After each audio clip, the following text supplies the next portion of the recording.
بسم اللہ الرحمن الرحیم اللہم کل ولیک الحجۃ ابن الحسن صلواتک علیہ وعلی آبائہ فی ہذہ الساعۃ وفی کل ساعۃ ولییا وحافظا وقائدا وناصرا ودلیلا وعینا حتی تسکنہ ارضک طوعا وتمتعہ فیہا طویلا محمد وعلی محمد وعجل فرجہ لا حول ولا قوة الا باللہ العلی العظیم اعوذ باللہ من الشیطان الرجیم بسم اللہ الرحمن الرحیم الحمد للہ رب العالمین والصلاة والسلام علی سید الانبیاء والمرسلین سیدنا و نبینا و شفیعنا ابی القاسم محمد اللہم صلی علی محمد وآل محمد وآلہ طیبین الطاہرین المعصومین المظلومین اما بعد فقد قال رسول اللہ بسم اللہ الرحمن الرحیم انا مدینۃ العلم وعلی بابہا صلوات اللہم صلی علی محمد وآل محمد. السلام علیکم ورحمۃ اللہ وبرکاتہ.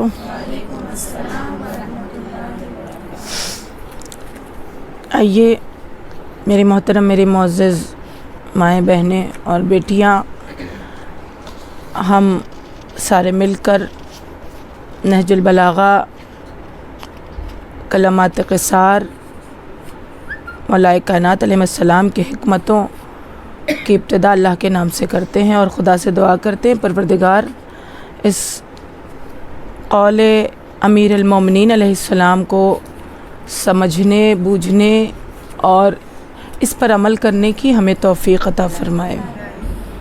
اگلے حکمت نمبر تقریباً 8 ہم سٹارٹ کرنے والے ہیں انشاءاللہ. 7 تک مکمل ہو گئی بات، لیکن پھر سے ایک مرتبہ 7ویں کا حکمت کا تھوڑا سا اعادہ ہم کر لیں کہ ریویژن ہو جائے. صدقہ بہترین کارآمد دوا ہے، اور میرے خیال سے 7 حکمت تک سبوں نے عربک میں لکھ لیا ہے، سبھی نے. 8واں آپ نے لکھا، آپ لوگوں میں سے 8ویں حکمت عربک میں. ٹھیک ہے، انشاءاللہ ہم وہ بھی آپ کو بھیج دیں گے تو نوٹ ڈاؤن گھر پہ کر لینا. تو تھوڑا سا ایک ریویژن بہت آسان طریقے سے کوئی بتائے گا کہ لاسٹ ٹائم جو تھا صدقہ کے بارے میں کیا بیان کیا گیا؟ بہت کم وقت میں بہت ساری چیزیں. صدقہ بہترین ذریعہ ہے ایمان کی مضبوطی کا، اور صدقہ موت کو بھی ٹال دیتا ہے. صدقہ روز نکالنا چاہیے، اور خود نکالنا چاہیے اور اپنے بچوں کو بھی دینا چاہیے تاکہ ان کو بھی عادت ہو سکتا ہے. اور جی ہاں، علم کا خیرات صدقہ ہے. اور بے شک صدقہ ایمان کو مضبوط کس طرح سے کرتا ہے کہ اللہ سے رابطہ قائم کرتا ہے. صدقہ دینے سے ہم جو بھی صدقہ دیتے ہیں تو قربتاً اللہ کی نیت سے، تو اس سے بندے کا اپنے اللہ سے رابطہ قائم ہوتا ہے. اور اسی لیے کہا گیا کہ صدقہ نہ صرف بلاؤں کو، مصیبتوں کو، پریشانیوں کو، حتیٰ کہ صدقہ موت کو بھی ٹال دیتا ہے. اور واقعہ بڑا مشہور سا واقعہ آپ کے سامنے عرض کیا گیا تھا پچھلی کلاس میں کہ کس طرح اس نے ایک غریب نادار مفلس کو کھانا کھلایا، وہ اس یہودی نے، اور اس کی موت واقع تھی کیونکہ رسول خدا نے جواب میں کہا تھا کہ تو بھی مر جاؤ. جب رسول اللہ کو اس نے کہا السلام علیکم یعنی مر جاؤ، تو رسول خدا نے کہا و علیکی یعنی تو بھی مر جا. تو اس کے اس میں یہ ہوا کہ ہم کلاس کنٹینیو رکھتے ہیں اور ٹارچ اوپن کر لیں بس.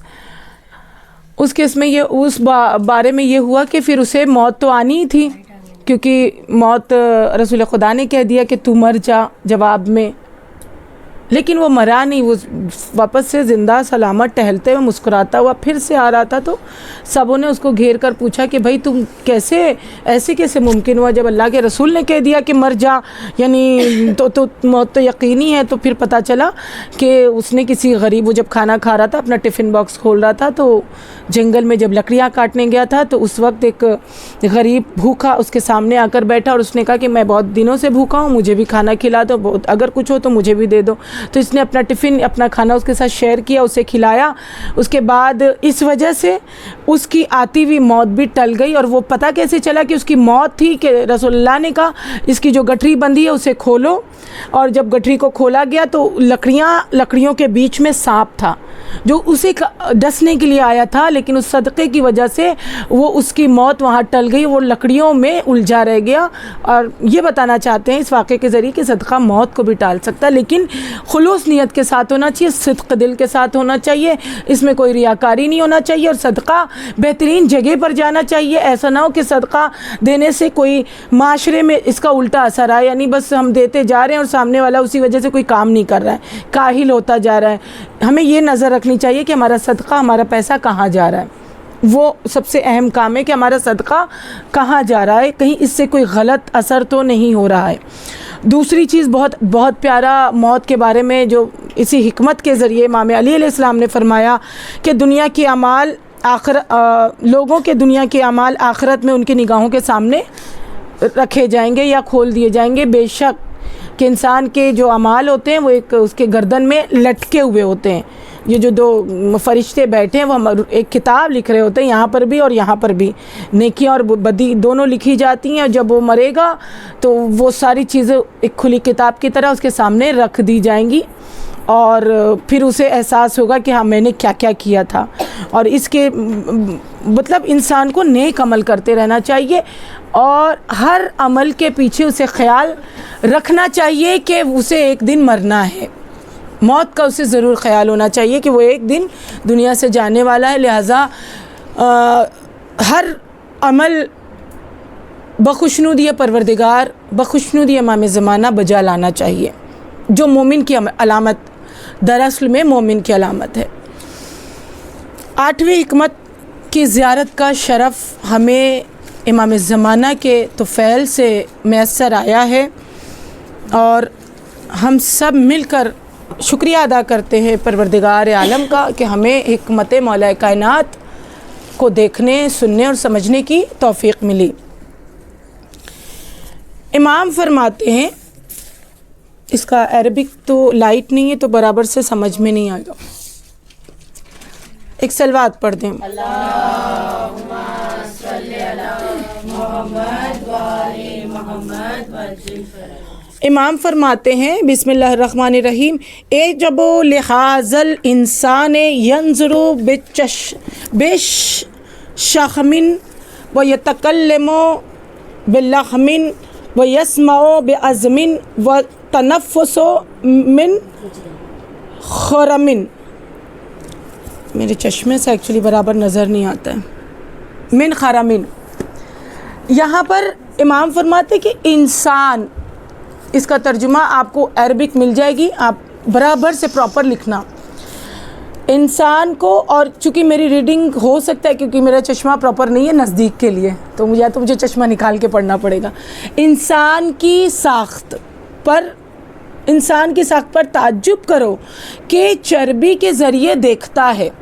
آپ ٹرانسلیشن لکھیں، چربی کے ذریعے انسان کی ساخت پر تعجب کرو، یعنی انسان اپنی بناوٹ پر تعجب کرے. یہ بھی لکھ سکتے ہیں آپ کہ انسان اپنی بناوٹ پر تعجب کرے. اعجبو لحاظ الانسان ینظرو، انسان اپنی ساخت پر تعجب کرے کہ چربی کے ذریعے دیکھتا ہے اور گوشت سے، وَيَتَكَلَّمُ بِاللَّحْمٍ، گوشت کے ذریعے بولتا ہے، اور وَيَسْمَعُ بِعَزْمٍ، اور ہڈی سے سنتا ہے، اور وَتَنَفُّسُ مِنْ خَرَمٍ، سوراخ سے سانس لیتا ہے. جو 2 سوراخ اللہ نے اسے دیے، کس بات پر انسان کو گھمنڈ ہے؟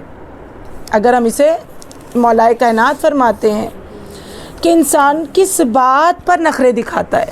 کس بات پر گھمنڈ کرتا ہے؟ اگرچہ کہ اللہ نے یہ جو آنکھ دی یہ ایکچولی ایک چربی کا گولا ہے، چربی کا گولا. ہم تصور میں بھی سوچے تو ہم یہ معجزے سے کم نہیں ہے کہ جو ہم دیکھ رہے ہیں. ایک چربی کا گولا ہے جسے اللہ نے انسان کو، وہ چربی کا گولا کیا کہ جو نمکینیت کی وجہ سے سنبھلا ہوا ہے. وہ نمکینیت کیا ہے؟ ہمارے آنسو. وہ دیکھیے کبھی کبھی آنسو ٹیسٹ کسی نے بچپن میں، بہت بچے ہم بھی کر چکے ہیں، نمک کا احساس ہوتا ہے، بہتے بہتے کبھی کبھی منہ میں بھی آ جاتا ہے. تو یہ نمکینیت آنکھوں کو سنبھالنے کے لیے یہ آنسو بھی ہے، اور یہ آنکھوں کی چربی کو چربی کی بقا کی وجہ، سب سے بڑی وجہ ہے یہ آنسو. اگر یہ نمکینیت، یہ کھارا پن نہ ہو آنکھ میں تو آنکھ بہہ جائے، پگھل جائے. چربی کو سنبھالنے کے لیے نمک کی ضرورت ہوتی ہے، چربی کو لانگ لاسٹنگ بنانے کے لیے نمک لگایا جاتا ہے. تو اسی لیے اللہ نے ایک پروردگار کا احسان ہے یہ. تو اللہ کہتا ہے تم کس بات پر گھمنڈ کرتے ہو کہ میں نے تمہیں جو آنکھ دی بس ایک چربی کا گولا ہے، اور جو نمکینیت کے ذریعے سنبھلا ہوا ہے. اور یہ جو جس سے تم بولتے ہو وہ گوشت کا ایک لتھڑا ہے، زبان. وہ بھی، اسے بھی اگر میں نے اس میں بھی ایک لیکوڈ، دیکھیں ہر جگہ خدا نے لیکوڈ رکھا ہے.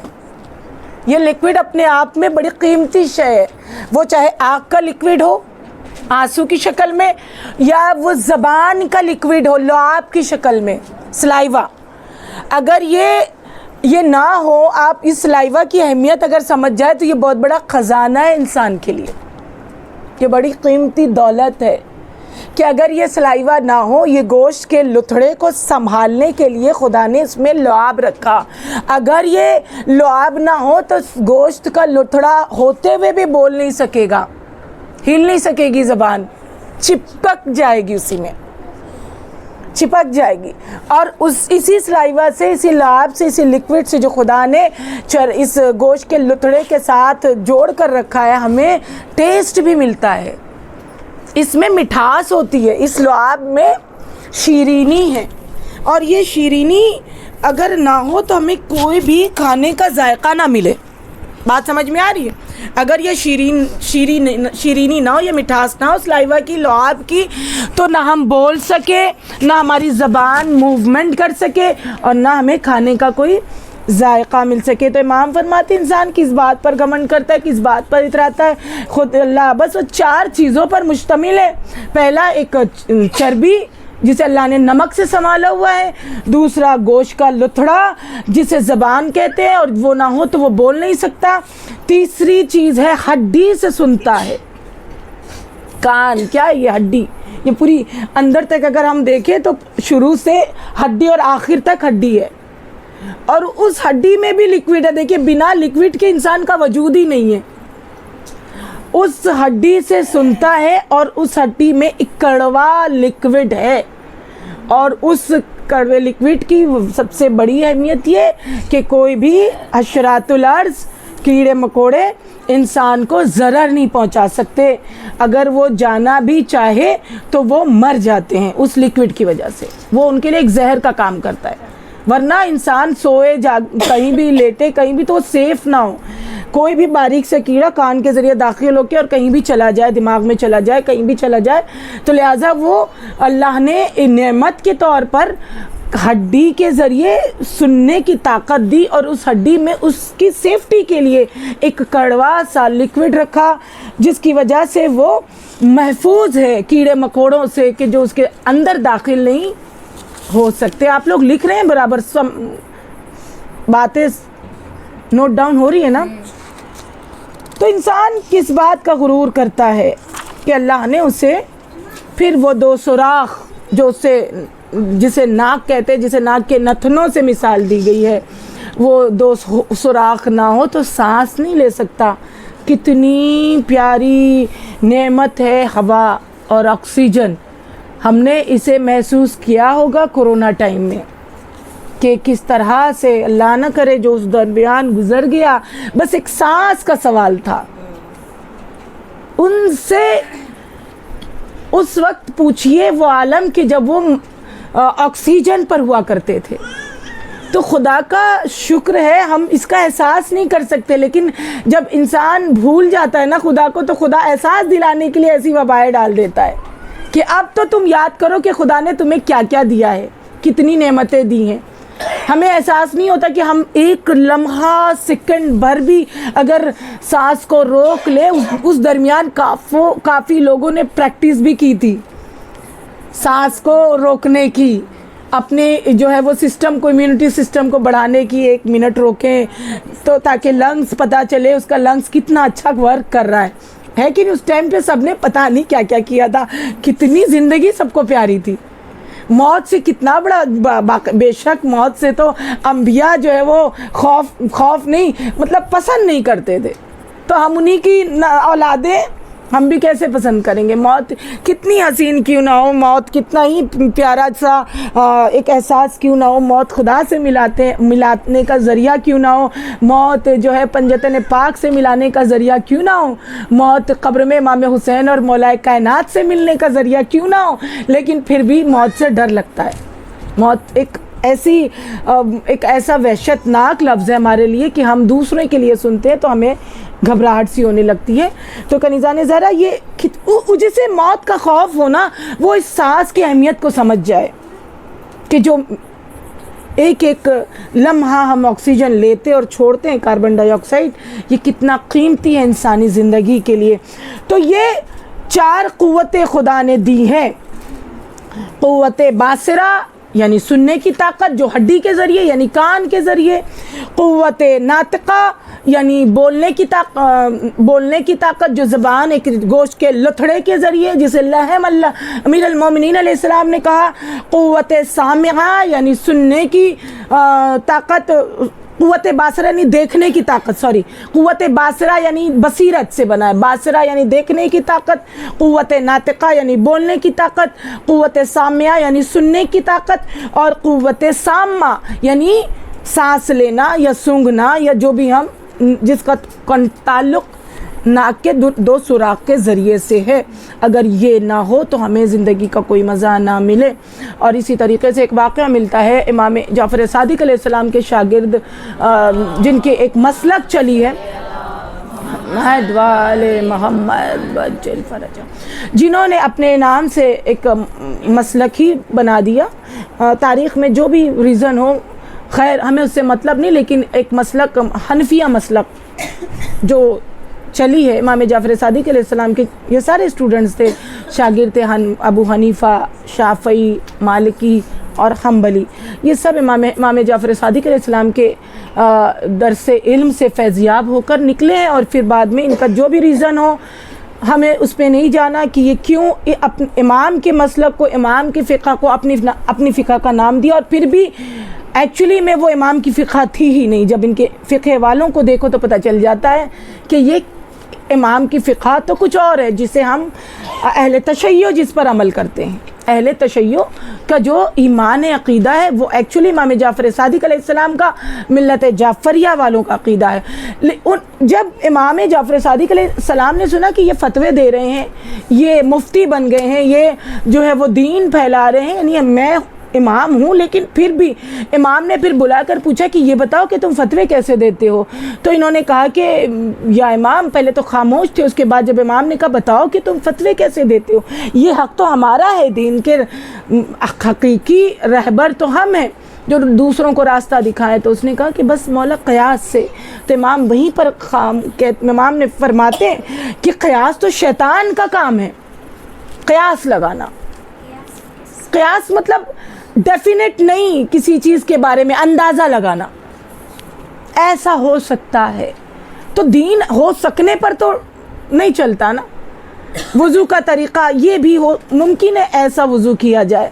دین تو ایک ڈیفینیشن کا نام ہے کہ نہیں ایسے ہی کرنا ہے تمہیں وضو، ایسے ہی تمہیں نماز پڑھنا ہے. اگر نماز سفر میں ہو تو اس طرح سے پڑھو، قصر کس طرح سے کی جائے، روزہ اور تمام فقہی مسائل یہ قیاس سے ممکن نہیں ہے. امام نے کہا نہیں، تم فتوے قیاس سے نہیں دینا، فتوے مت دیا کرو. اور تم اتنے ہی بڑے ہو تو بتاؤ کہ انسان کے اندر اللہ نے انسان کو آنکھیں کیوں دی، اللہ نے انسان کو کان کیوں دیا, اللہ نے انسان کو جو ہے وہ ناک اور ناک کے 2 ہول کیوں دیے, اللہ نے انسان کو جو ہے وہ زبان کیوں دی, اتنے تم فتوے دینے والے ہو, اتنے عالم ہو, تو بتاؤ کہ کیوں دی. تو امام خاموش تھے, وہ کہنے لگے مولا مجھے کیا پتہ, اس کا علم تو بس آپ دے سکتے ہیں.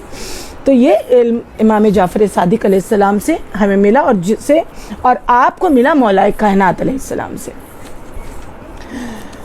8ویں حکمت میں کسی کو کوئی سوال ہے؟ سمجھ میں بات آ گئی سب کے کہ کس طرح سے انسان کس بات پہ گھمنڈ کرے؟ جی, انسان کی ساخت پر تعجب کرو, انسان کی ساخت یا انسان اپنے ساخت پر تعجب کرے. ہاں کرو کہ چربی کے ذریعے دیکھتا ہے, گوشت سے بولتا ہے, اور ہڈی سے سنتا ہے, اور سوراخ سے سانس لیتا ہے.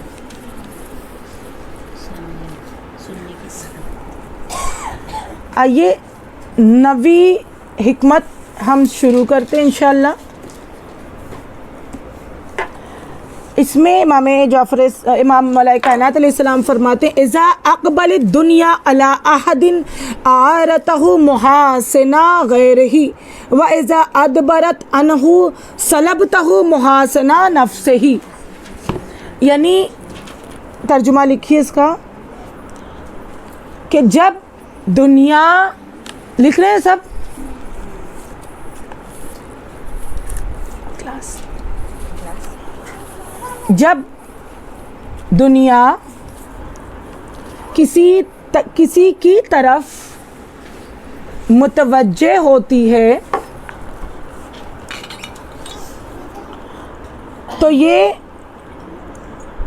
دوسرے کے محاسن بھی اس کے حوالے کر دیتی ہے. تو یہ دوسرے کے محاسن, سین والا, تو یہ دنیا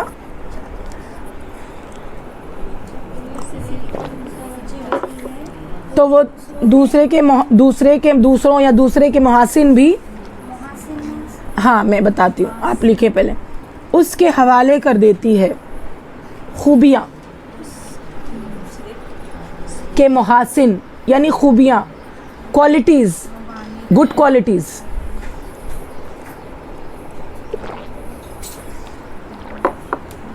حوالے کر دیتی, اور جب اس سے منہ پھر آتی ہے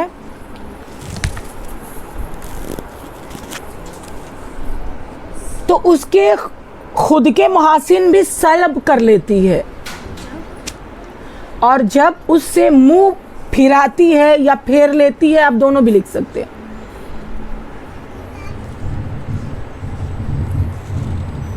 تو اس کے خود کے محاسن بھی سلب کر لیتی ہے, چھین لیتی ہے.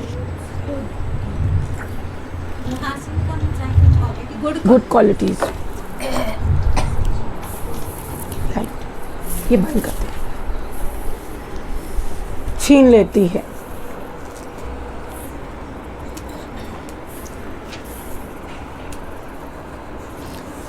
اب محاسن یعنی اس کی گڈ کوالٹیز, خوبیاں, سب نے لکھ لیا, سب کا کمپلیٹ. اور جب اس سے منہ پھیرتی ہے تو اس کے محاسن یعنی اس کے خود کے محاسن بھی سلب کر لیتی ہے. ہو گیا سب کا, یہ اور 2 لوگ ہیں بس, ہو گیا, پیچھے ہو گیا. جی, چھین لینا, سلب, چھین لینا, یعنی یہاں پر 9ویں حکمت میں امام علیہ السلام فرماتے ہیں, ایکچولی امام نے دنیا کے چہرے پر پڑا ہوا نقاب ہٹایا ہے کہ دیکھو اس دنیا سے دل مت لگاؤ, یہ دنیا کیسی ہے میں تمہیں بتاتا ہوں. کیسی ہے یہ دنیا؟ جس کے 2 رخ ہوتے, اور وہ دونوں رخ ہمارے وقت پر ڈیپینڈ ہوتے ہیں کہ ہمارا وقت جب اچھا ہو, ٹائم ہمارا اچھا ہو, جب ہمارے پاس دولت ہو، جب ہمارے پاس حسن و جمال ہو، شہرت ہو، نام و نمود ہو، تو اقبلت یعنی امام فرماتے اذا اقبلت الدنیا علی احد اعارۃ محاسن غیرہ، دنیا کا رخ ہماری طرف ہوتا ہے. اقبلت جب ہمارا ٹائم ہوتا ہے، ہمارے ٹائم میں بہت ساری چیزیں آ گئی. جب ہمارا ٹائم ہوتا ہے یعنی جب ہمارے پاس دولت ہوتی ہے، ہمارے پاس شہرت ہوتی ہے، نام و نمود ہوتا ہے، ہمارے پاس حسن و جمال جوانی ہوتی ہے، تو دنیا والے جو ہے نا ہمارے پیچھے پیچھے آتے ہیں، ہمارے پیچھے پیچھے آتے ہیں. یہ کیوں آتے ہیں؟ اس کے پیچھے پتہ ہے وجہ کیا ہے؟ اگر ہم اسے تھوڑا سا سیاست میں جا کر دیکھیں نا، تو اکثر نا جس کی گورنمنٹ ہوتی ہے آسان اس کے پیچھے لوگ بھاگتے ہیں، چاپلوسی کرتے ہیں، اس کی جی حضوری کرتے ہیں. آپ سے بڑھ کر تو کوئی نہیں ہے، آپ ہی ہمارے ان داتا ہیں، ایسی سب باتیں کرتے ہیں نا جو تاکہ ہمارا کام ایزیلی ہو جائے. تو امام بس ایک سیاست کو اپنی لائف میں دیکھیں. بس اس سیاست کی جو میں نے پولیٹکس کی میں نے جو مثال دیا کہ کس طرح جب کوئی نیتا گدی پر ہوتا ہے تو کیسے اس کے اطراف جو ہے نا لوگوں کا ہجوم جمع ہوتا ہے، اور وہ کتنا برا ہی کیوں نہ ہو، اس کی برائی کوئی کر نہیں سکتا ڈر کے مارے، اسے کوئی برا نہیں کہہ سکتا، اسے کوئی غلط نہیں کہہ سکتا، کیونکہ ابھی اس کا راج ہے اور ابھی اس کی حکومت ہے. تو بس امام فرماتے یہ دنیا ایسے ہی ہے. تمہارا جب صحیح ٹائم چل رہا ہوتا ہے، نہیں تم عروج پر ہوتے ہو، تو یہ سارے تمہارے ارد گرد نظر آتے ہیں، اور تمہاری جو تم نے کام نہیں بھی کیا ہوتا ہے، جو تم میں کوالٹیز نہیں بھی ہوتی ہیں، وہ بھی تمہیں سونپ دیتے ہیں کہ تم بڑے اچھے ہو، تم بہت مطلب نہیں بھی ہم اچھے ہیں. لیکن اس قدر چاپلوسی کرتے ہیں لوگ، یہ طریقہ ہے، یہ دنیا ہی اسی کا نام ہے.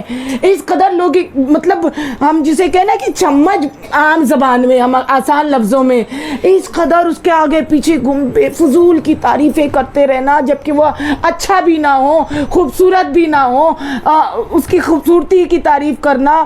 اور اس کے بعد جیسے مثال کے طور پر تم نے جو کسی نے شعر پڑھ دیا اور وہ شعر اس کا نہیں ہے، مصرع اس کا لکھا ہوا بھی نہیں، لیکن کیا بات ہے، کیا تم نے پڑھ دیا. بھئی تعریف کرنی ہے تو شاعر کی کرو، تعریف کرنی ہے تو شاعر کی کرو.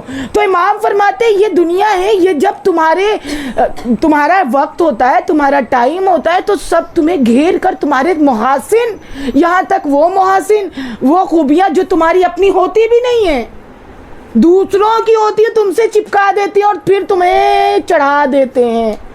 کہتے ہیں نا عام مثال میں چنے کی جار پر چڑھانا. لیکن ہوشیار بندہ وہی ہوتا ہے جو سمجھ جاتا ہے کہ نہیں یہ میں نہیں ہوں. کیا کہا تھا پچھلے لیکچر میں؟ متقی کی پہچان کیا ہے؟ کہ یہ جو تعریف کر رہا ہے پروردگار، یہ میں نہیں کہہ رہا ہوں، تو مجھ سے نہیں حساب کتاب لینا محشر میں، یہ اس نے کہا ہے، تو اس سے سوال کرنا کہ اس نے کیوں کہا ہے.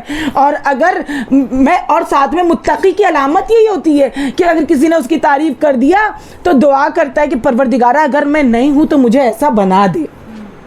یہ متقی کی علامت ہے، اسے تعریفوں سے ڈر لگتا ہے. اگر متقیوں کے سامنے تعریف کر دی جائے، اس کے سامنے اس کی اچھائیاں بیان کی جائے، تو اس کا دل کانپنے لگتا ہے، اور خوف کے مارے کہ میں کیا واقعاً ایسا ہوں، اگر ہوں تو پھر مجھے کرنا چاہیے، ورنہ میں محشر میں خدا کو کیا جواب دوں گا.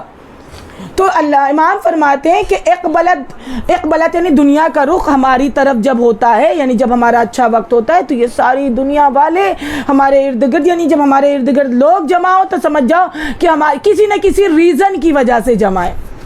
یہ ایک بات سب سے اہم بات ہے، کیونکہ سب کا اپنا مقصد ہوتا ہے. جب تمہارے پاس شہرت ہے، دولت ہے، نام و نمود ہے، اور لوگ تمہارے گرد جمع ہے، تو سمجھ جاؤ کہ وہ کچھ وجہ سے جمع ہے. امام فرماتے ہوشیار رہو، کچھ وجہ ہے، اور یہ صرف وقتیہ ہے، ٹیمپرری طور پر ہے. جس دن جو تمہارا وقت گزر جائے گا، یعنی تم گدی سے ہٹ جاؤ گے، تمہاری شہرت چلی جائے گی، تمہاری دولت چلی جائے گی، تمہاری عمر جوانی چلی جائے گی، تمہارا بڑھاپا آ جائے گا، پھر وہی لوگ تانے بھی دیتے ہیں کہ جوانی تو یوں ہی گنوا دی, کچھ کام کا نہیں ہے, کیا بنایا. وہی لوگ تو امام فرماتے ہیں پھر یہی دنیا والوں, یہ دنیا اپنا رخ پھیر لے گی, پیٹھ دکھائے گی تمہیں. تو اس دنیا سے ہوشیار رہو. یہ جو ہے وہ تعریفوں کے جب پل باندھتی ہے تو دوسرے کے محاسن, دوسروں کی نیکیاں, دوسروں کے اچھے کام بھی تم سے چپکا دیتے ہیں, اور جب برائیوں کے منہ پھیرنے کے نسبت سے سامنے آتے ہیں تو تمہاری خود کی خوبیاں بھی چھین لی جاتی ہے. نہ صرف طنز کریں گے, نہ صرف تانے ملیں گے, بلکہ تم تھے کب اچھے, پھر ایسی باتیں ہوں گی. کس نے کہا کہ تم بڑے اچھے, تم نے بڑا اچھا کام کیا تھا؟ کچھ نہیں کیا تھا, وہ سب ایسی ویسی تھی. یہ دنیا کی حقیقت امام ہمارے سامنے رکھ رہے ہیں کہ دنیا والوں سے ہوشیار رہو. جب تمہارے ارد گرد مجمع جمع ہو تو دیکھو, سوچو کہ کیا, اور وہ تعریف جب کرے تو اس سے سیریسلی نہ لو. سمجھ جاؤ کہ یہ جھوٹی تعریفیں کر رہے ہیں, یہ چاپلوسی کر رہے ہیں, ان سے ہوشیار رہو. امام کا کہنا یہ ہے. امام علیہ السلام نے پھر سے اس بات کو ایک ٹھوس سند کے ذریعے فرمایا. مالک اشتر کو پھر سے جو خط امام نے مالک اشتر کو, انشاءاللہ ہم سلسلہ اگر نہج البلاغہ کا پروردگار کے فضل و کرم سے چلتا رہا تو ہم وہ خطوط کو بھی پڑھیں گے. مالک اشتر کو خط لکھتے ہوئے امام نے فرمایا, کتنی ساری باتیں اس خط سے پتہ چلی ہم کو, تقریباً ان تمام 7-8 حکمتیں ہم نے کور کی ہیں کہ اکثر امام علی علیہ السلام نے مالک اشتر کو خط میں, اور کئی خط لکھے ہوں گے نا, تو اس خط میں امام فرماتے ہیں کہ اے مالک اشتر, اے مالک, اس طرح سے رہنا کہ کوئی تمہاری جھوٹی تعریف نہ کرے, اور کبھی کوئی تمہاری جھوٹی تعریف کرے تو انہیں منع کرنا, خوش نہیں ہونا. یہ امام بتا رہے کہ اگر کوئی تم اپنے آپ کو, ہم سے خود سے بہتر کوئی نہیں جانتا ہے کہ نہیں. مجھے پتا ہے کہ میں کتنی نیک ہوں اور کتنی اچھی ہوں. اگر سامنے والے نے بہت کچھ چڑھا دیا تو وہی ٹوک دیں کہ نہیں میں ایسی نہیں ہوں, پلیز مجھے نہ کہیں, میں اتنی نیک نہیں ہوں, میں اتنی جو ہے وہ اچھی نہیں ہوں, میں اتنی جو ہے نمازی نہیں ہوں, میں اتنی پرہیزگار نہیں ہوں, مجھے نہ اتنی. اگر اس نے ایکسیپٹ کر لیا مسکرا کر کے, تو روز محشر اسے جواب دہ بھی ہونا پڑے گا. روز محشر اسے جواب دے, اللہ پوچھے گا کہ جب تعریف کر رہا تھا تو تم نے روکا کیوں نہیں, تم نے اسے روکا کیوں نہیں. تو امام فرماتے ہیں کہ اے مالک, جب تم بچنا ان لوگوں سے, اور جب وہ تمہاری جھوٹی تعریفیں کریں تو انہیں منع کرنا اور کہنا کہ نہیں, کوئی ضرورت نہیں ہے. اور یہی متقی کی علامت ہے. صلوات پڑھ دیں بابا سے بلند.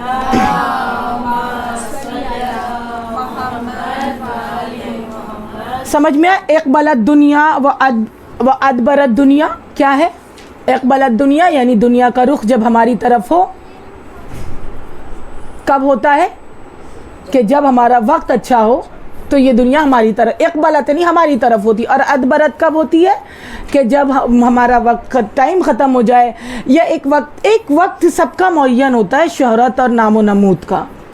ایک ٹائم آتا ہے کہ جب وہ عروج سے پستی کی طرف اپنے آپ, چاہے وہ عمر کے اعتبار سے بھی اگر ہم خود کو لیں تو وہ وقت آتا ہے نا, ایک 40s کے بعد وہ 35-30s کے بعد وہ ڈاؤن ہونے شروع ہو جاتا ہے.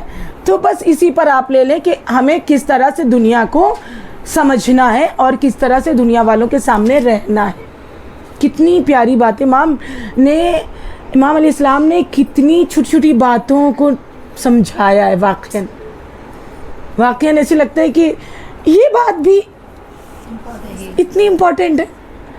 جو امام نے کتنی چھوٹی چھوٹی باتوں کو ہمیں سمجھایا ہے کہ یہ بندہ کبھی ایسا نہ ہو کہ غلط چلا جائے. حکمت نمبر, اس میں کسی کو کوئی سوال ہے, کچھ پوچھنا چاہتا ہے, کوئی بات ذہن میں؟ اچھا, یہاں پر ایک تعریف میں ایک چیز بہت خاص ہے کہ جھوٹی تعریف کی بات ہے لیکن اپریشیشن ضروری ہے. جو تعریف کے قابل ہے اس کی تعریف کرنا بھی ضروری ہے. یہاں پہ صرف جھوٹی تعریف کا تذکرہ ہو رہا ہے.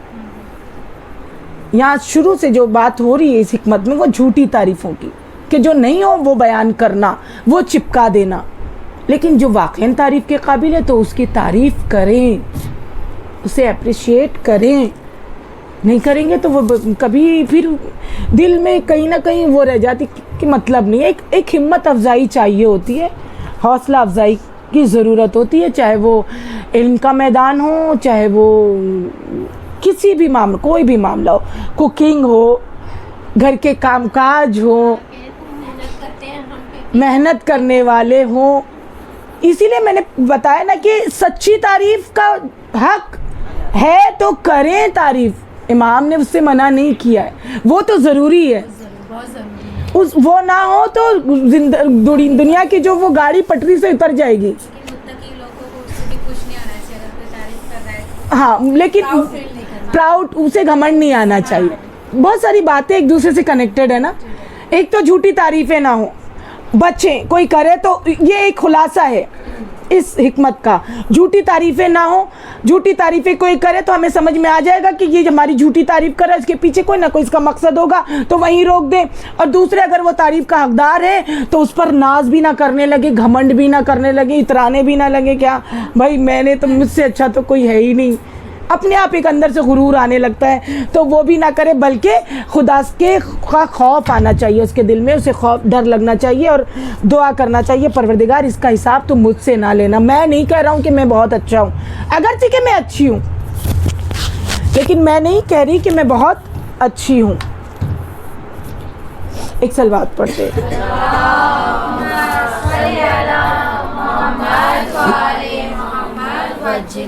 حکمت نمبر 10 پہ ہم چلتے ہیں انشاءاللہ. یہ 10 کمپلیٹ کر لیتے ہیں.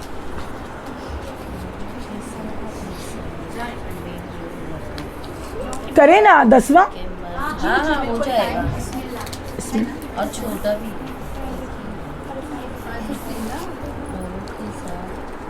خالط الناسا مخالط ان، چشمہ رکھنا پڑے گا. خالط الناسا مخالط ان متم معها بقو علیکم وان عشتم حنوا علیکم. خالط الناسا، خالط لفظ کبھی کبھی عربک میں بھی ورڈ ایسے ہوتے ہیں نا جو اردو کا اشارہ کرنے لگتے ہیں. خالط، مخلوط. خالط یعنی مکس ہونا. کس سے؟ ناس. یہاں ایک کوئی کاسٹ یا سیکٹ کے بارے میں مولا نہیں بتا رہے، انسان سے مل جل کر رہو. میں ترجمہ پہلے بتاتی ہوں پھر اس کے بعد آپ. لوگوں کے ساتھ، حکمت نمبر 10، لوگوں کے ساتھ ایسا میل جول رکھو. آپ ایسے کریں نا، جو یہ عربک والے کے لیے 2 لائن چھوڑ دیں، ہے نا. لوگوں کے ساتھ ایسا میل جول رکھو کہ اگر تم مر جاؤ تو وہ لوگ تمہارے لیے روئیں، گریا کریں. لوگوں کے ساتھ ایسے میل جول رکھو.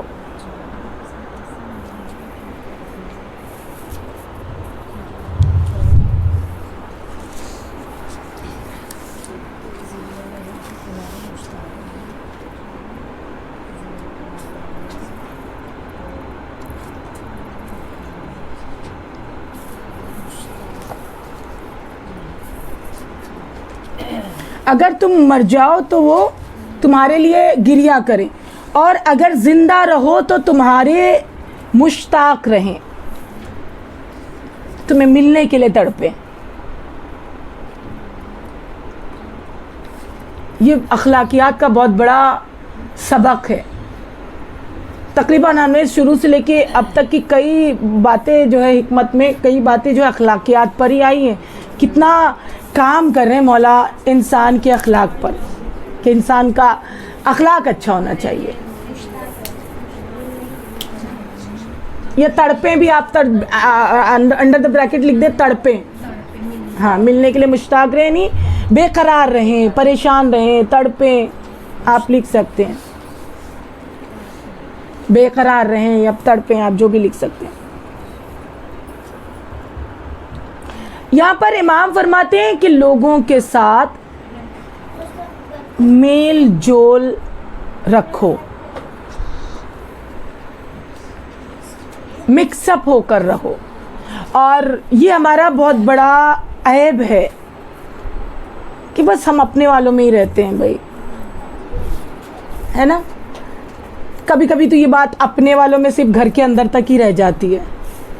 ہم اپنے میں خوش ہیں, ہمیں کسی سے کوئی مطلب نہیں, کیا ضرورت. اور اس کو بڑا اچھا سمجھتے ہیں, اس فعل کو بڑا اچھا بھی سمجھتے ہیں, غرور بھی ہے, مطلب بہت اچھی تعریف کی قابل والی بات بھی سمجھتی کہ ہمیں کسی سے مطلب نہیں ہے, ہم تو بس اپنے میں رہتے ہیں.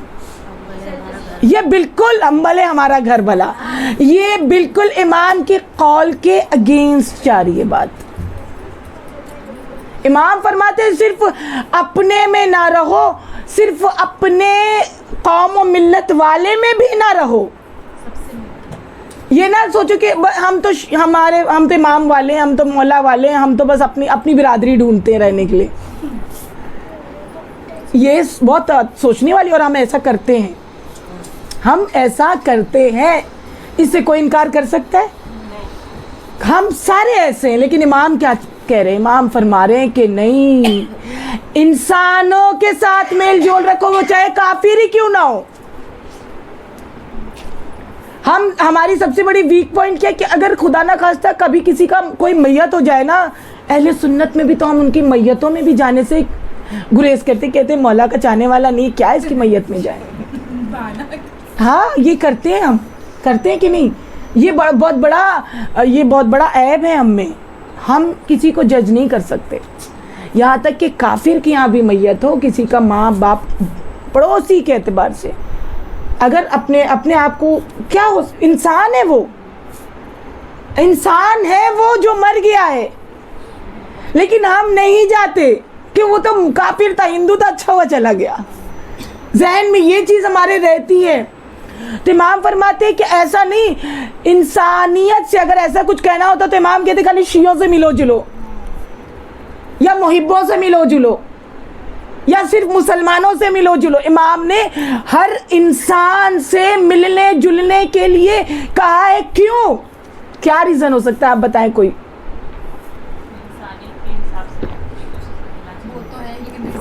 ریزن کیا ہے؟ جیسے ابھی ہم نیبر ہیں, کوئی ابھی نہیں ہے بغل میں, تو ہم لوگ نیبرز میں کے پاس ہی جائیں گے نا, ہاں, ریلیٹیوز کے پاس تو جائیں گے. رسول خدا کا اتنا اچھا اخلاق تھا کہ کافر بھی کہتے تھے شادی کا مہینے, یعنی اس سے کو سیکھے. بے شک, اور مطلب جو میں ریزن چاہ رہی ہوں وہ مل نہیں رہا. کچھ الگ الگ چیزیں پتہ چلتی ہے ہم لوگ کے, نیو چیزیں سیکھنے ملتی ہیں. وہ یہ ساری باتیں سب ایک درست, ایک بالکل صحیح ہے. انسانیت ہی سے کیوں, میں بتاتی ہوں.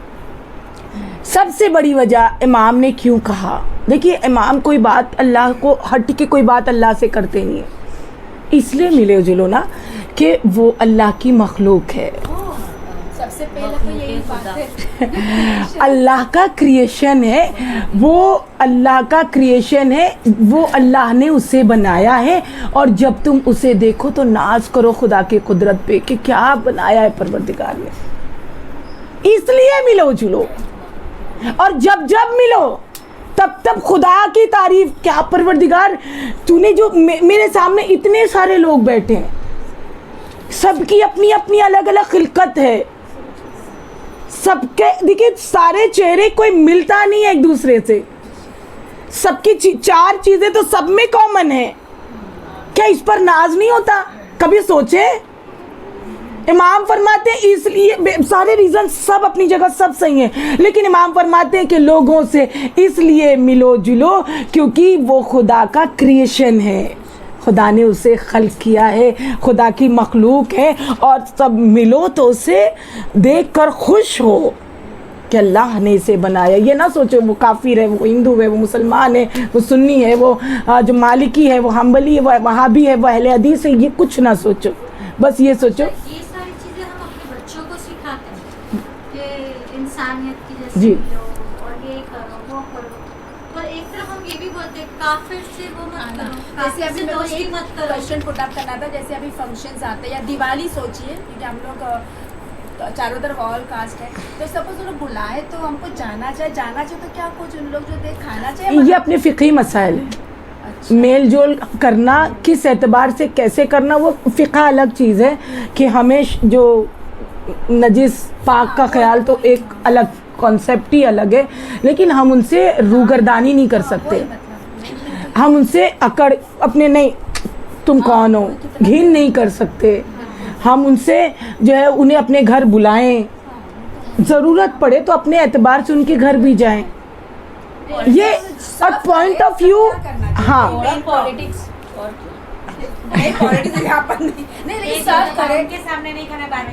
ہاں وہ اپنا اس وقت ہم کو کیا کرنا ہے, وہ کوئک ڈیسیجن اس وقت اکثر بچے اس میں پھنس جاتے ہیں, بچے پھنس جاتے ہیں, ایکچولی پھنس جاتے ہیں. لیکن ٹھیک ہے, میں ایک چیز آپ کو بتاؤں کہ خدا بھی نا حساب کتاب اس کے دل, اس کی نیت کے اعتبار سے لیتا ہے. جان بوجھ کے تو کوئی کام ہم سے نہیں ہو رہا ہے نا. نماز بھی دیکھیے نا, بہت سے کہ نماز میں بھی بڑے اللہ رحیم اور کریم ہے. اللہ اپنے بندوں کے ساتھ جو ہے نا فضل سے کام لے گا, عدل سے نہیں لے گا, یہ یقین رکھیں. تو ہماری نماز کوئی لیٹے لیٹے بستر پر چھوڑ دے رہا ہے, نہیں نیند آ رہی, نہیں پڑھیں گے, اس وجہ سے نماز جاری ہے. اور کسی کی بھائی مشقت کر رہا ہے, دن بھر محنت کر رہا ہے, ٹائم ہی نہیں مل رہا, جاب پر ہے, آفس میں ہے, وقت نہیں ہے, جگہ پراپر نہیں ہے, کیسے نماز پڑھے. تو یہ ساری سچویشن ہم بطور پیرنٹس ہم سمجھتے ہیں اپنے بچوں کی باتیں, تو کہ وہ نہیں سمجھے گا, وہ نہیں سمجھے گا. تو یہ سب جو آپ نے کہا کہ کیسے کیا, وہ سب خدا جان لے گا. خدا نے جو ہمیں کہا ہے وہ ہمیں دیکھنا ہے, وہ ہماری نیت پر ساری چیزیں ڈیپینڈ کرتی ہیں کہ ہم اس چیز کو جو اس نے دیا وہ کھائیں نہ کھائیں, پرہیز کریں کیسے. یہ تو امتحان ہے, اور خدا اس امتحان کو برابر بخوبی دیکھے گا. اور اگر کسی نے کھا بھی لیا, یہ میں نہیں کہہ رہی, لیکن کھا بھی لیا تو خدا اگر رحیم ہے کسی وجہ سے تو خدا بخش بھی دے گا. کھا لینے کا بھی مسئلہ ہے, فقہی مسئلہ, وہ سوکھا گیلے کے حساب سے, کوانٹٹی بھی ہے, ہاں وہ الگ ٹاپک ہے. تو کنیزہ نے ذرا اس لیے ہمیں ملنا چاہیے کہ جو کریشن ہے خدا کا جو کریشن ہے, وہ جب دیکھے, کسی کو دیکھے, وہ کافر ہی کیوں نہ ہو, وہ کوئی دوسری مسلک کا کیوں نہ ہو, تو اس میں ہمیں اللہ کا جلوہ نظر آئے, اللہ کا جو ہے وہ کہ خدا نے کیا خوب بنایا ہے. اور جو یہ بھی بہترین مثال دے سکتے ہیں کہ جو ایسا نہیں کرتا, بدسلوکی, جس کا بیہیویئر اچھا نہیں, اخلاق اچھا نہیں ہے, وہ لاکھ نمازیں پڑھ لے. ایک کوشچن میرا بھی ہے, ابھی انہوں نے بتایا نا کہ ہم لوگ سب کے بیچ میں رہتے ہیں, تو ابھی 15 شعبان آ رہا ہے, تو اس کی جو نظر ہے وہ ہم کروائیں گے, تو اس میں جیسے نان مسلم ہے یا یہ سب چکھ سکتے ہیں, آبویسلی بلا سکتے ہو آپ کسی کو, یہ در کبھی کسی کو روکا نہیں. ابھی اس آگے آ رہی وہی بات, واقعات ہیں اس میں, آپ کسی سے نہیں, امام سے بڑھ کر ہم پاک اور پاکیزہ نہیں ہیں, بالکل امام سے بڑھ کر تو نہیں ہے, معصوم سے بڑھ کر تو نہیں ہے. جب وہ ملتے جلتے اٹھتے بیٹھتے ہیں کافروں اور یہودیوں کے ساتھ, اگر نہیں بیٹھیں گے تو ہمارا مذہب ان تک پہنچے گا کیسے؟ کہتے ہیں الگ پلیٹ دو, ویسا کچھ نہیں. آپ کو نجس پاک کا خیال رکھنا, اگر آپ کے پلیٹ میں آپ اسے پاک کر لینا, پھر جو طریقہ ہے پاک کرنے کا, لیکن پھر بھی جیسے یہ ہاتھ لگائے وہ لوگ پاک ہے کہ نہیں, اس کا وجہ. تو یہ اللہ کے امام فرماتے کہ اتنا اچھا سلوک, یعنی اس ملنے ملانے میں خدا کی قربت ہونی چاہیے, خدا کی خوشنودی ہونی چاہیے, ریاکاری نہیں ہونی چاہیے, یا یہ نہ ہو کہ باہر بہت اچھے اور گھر میں آ رہے تو بیوی بچوں سے بدسلوکی. یہ ساری باتیں بھی دھیان رکھنی ہے. یہ بھی ہوتا ہے اکثر, دکھاوا بھی بہت زیادہ ہو رہا ہے ہماری سوسائٹی میں, کہ باہر بہت متقی, پرہیزگار, نمازی, زبان میں شیرینی, شہد ٹپکتا ہوتا ہے, اور جیسے گھر میں آتے ہیں اپنے بچوں کے ساتھ تو یہ 2 تھپڑ لگا دیا. یہ چیز نہیں ہونا چاہیے, خدا بالکل پسند نہیں کرتا ہے. 2 بیہیویئر نہیں ہونا چاہیے. ایسا بیہیویئر رکھو کہ جو خدا کو پسند آئے, وہ گھر میں ہو چاہے باہر. اور یہ یاد رکھیں کہ خدا سے بڑھ کر تو کوئی دیکھنے والا نہیں ہے, اور وہ جب دیکھے گا تو اسی حساب سے ساری باتیں نا, ہماری عبادتیں پھر اسی پر قبول اور ناقبول اسی ساری چیزوں پر ہے. ہماری نمازیں ساری پڑھ لیں, لیکن اگر ایک بد اخلاقی ہو گئی تو چلی جائے گی ساری عبادت.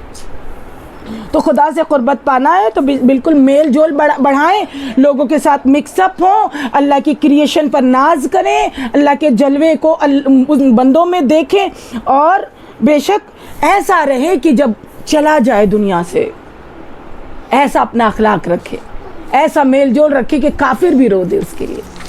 کوئی بندہ ایسا ہے کافر بھی رو دے جب اسے ڈھونڈے, اسے تلاش کرے.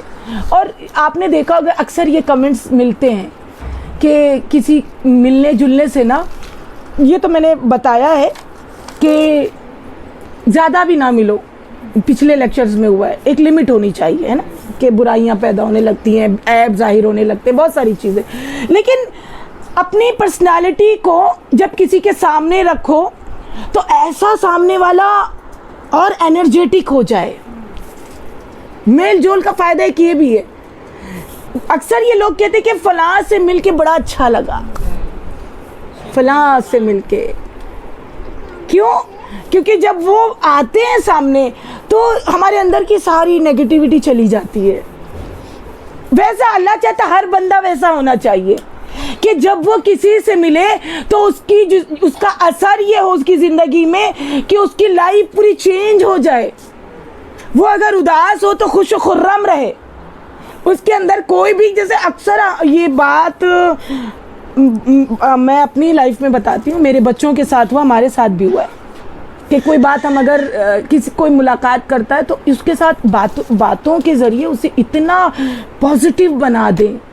اکثر کافروں میں نا نیگیٹیوٹی بہت زیادہ ہوتی ہے کیونکہ وہ خدا کو سے ربط نہیں کر پاتے نا, اسی لیے ان میں سوسائڈ بھی زیادہ ہے, ڈپریشن کے مریض وہاں زیادہ ملیں گے.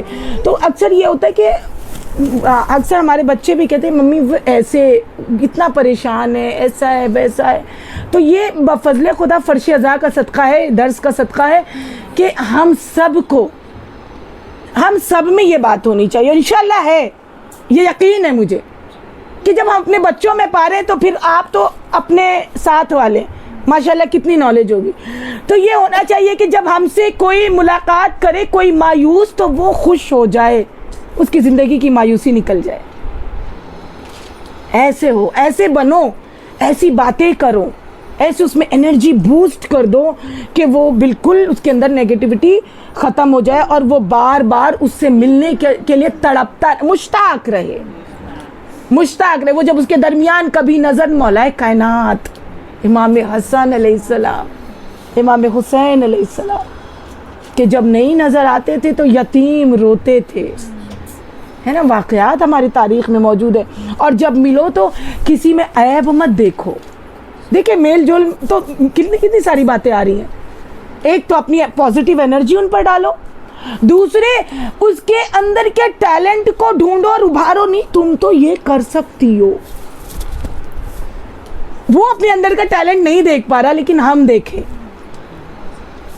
وہ گھبراتا ہے اپنے اندر کی چیزوں کو ڈھونڈنے میں, تلاشنے میں کیا کر سکتی ہوں, تو ہم اس کے ٹیلنٹ کو ابھاریں. مل جل کر آنا کافی نہیں ہوتا, مل جل کرنے منگل کرنے کے پیچھے بہت ساری باتیں بھی ہونی چاہیے کہ وہ اگر مایوس ہو تو اس کی زندگی خوشیوں سے بھر جائے, وہ اگر نیگیٹو سوچتا ہو تو وہ پازیٹیو ہو جائے, وہ اگر کسی وجہ سے پریشان ہو تو اس کے اندر کا ٹیلنٹ ہمیں دیکھنا ہے کہ یہ بڑا اچھا نوحہ خان بن سکتا ہے. اس کی آپ کی آواز کتنی پیاری ہے, آپ بہت اچھا لکھتی ہیں, آپ بہت اچھا بولتی ہیں, آپ کی کوکنگ کتنی پیاری, آپ تو کھانا بنائیں, آپ یہ کریں. اسے ایک راستہ دیں, اس کے اندر کا ٹیلنٹ ابھاریں. امام فرماتے ہیں بس ایک واقعے کے ذریعے, اس کے بعد بات ختم, کہ نبی کریم صلی اللہ علیہ وآلہ وسلم بہت ضروری تھا یہ واقعہ تاکہ آپ کے ذہن میں وہ بات فکس ہو جائے کہ میل جول کیسے رکھنا چاہیے. ایک شخص جو ہے آدھی رات کو نبی کریم سے ملاقات کے لیے آتا ہے, دق الباب ہوتی, میں شارٹ میں آپ کے سامنے رکھتی ہوں, میری طرف دیکھیں. ملاقات اس وقت کہ جب جیسے ہم کبھی سوتے ہوں آرام کرنے کا وقت اور کوئی آ جائے دروازے پر تو کبھی کبھی ایسا عجیب سا لگتا ہے نا کہ یہ ٹائم کیسے کوئی آ سکتا ہے, بھائی پلیز اتنے وقت تو آرام کرنے میں. خیر ایسے تو نبی کریم نے نہیں سوچا ہوگا, یا ہم سوچتے ہیں کہ وہ آیا رات کا وقت تھا جب شاید آرام فرمانے کا وقت ہو. تو امام نبی کریم صلی اللہ علیہ وسلم کی خدمت میں ایک چہیتا عاشق رسول آیا, اور آنے کے بعد رسول خدا نے اس وقت حیران ہو کر اتنی رات کو